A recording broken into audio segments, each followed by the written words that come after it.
இடைநிலை பதிவுமூப்பு ஆசிரியர்கள் போராட்டத்தில் ஈடுபட்டிருக்கக்கூடிய நிலையில் அவர்களை பேச்சுவார்த்தைக்கு அழைத்திருக்கின்றனர்.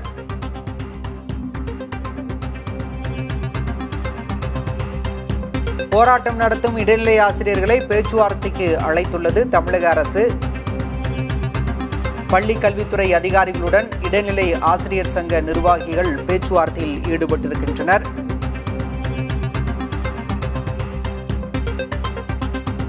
நுங்கம்பாக்கத்தில் உள்ள பள்ளி கல்வித்துறை தலைமை அலுவலகத்தை இடைநிலை பதிவுமூப்பு ஆசிரியர் இயக்கத்தினர் இன்று காலை முற்றுகையிட்டு போராட்டத்தில் ஈடுபட்ட போது அவர்கள் கைது செய்யப்பட்டனர். போராட்டத்தில் ஈடுபட்ட 600க்கும் மேற்பட்ட ஆசிரியர்கள் கைது செய்யப்பட்டு மண்டபங்களில் அடக்கி வைக்கப்பட்டுள்ள நிலையில் தற்போது அவர்களுடன் பேச்சுவார்த்தை நடத்த தமிழக அரசு அழைப்பு விடுத்திருக்கிறது. தலைமைச் செயலகத்திற்கு இடைநிலை பதிவுமூப்பு ஆசிரியர்கள் சங்கத்தினர் சென்றிருக்கின்றனர். அவர்களுடன் பள்ளி கல்வித்துறை அதிகாரிகள் பேச்சுவார்த்தையில் ஈடுபட்டிருக்கின்றனர்.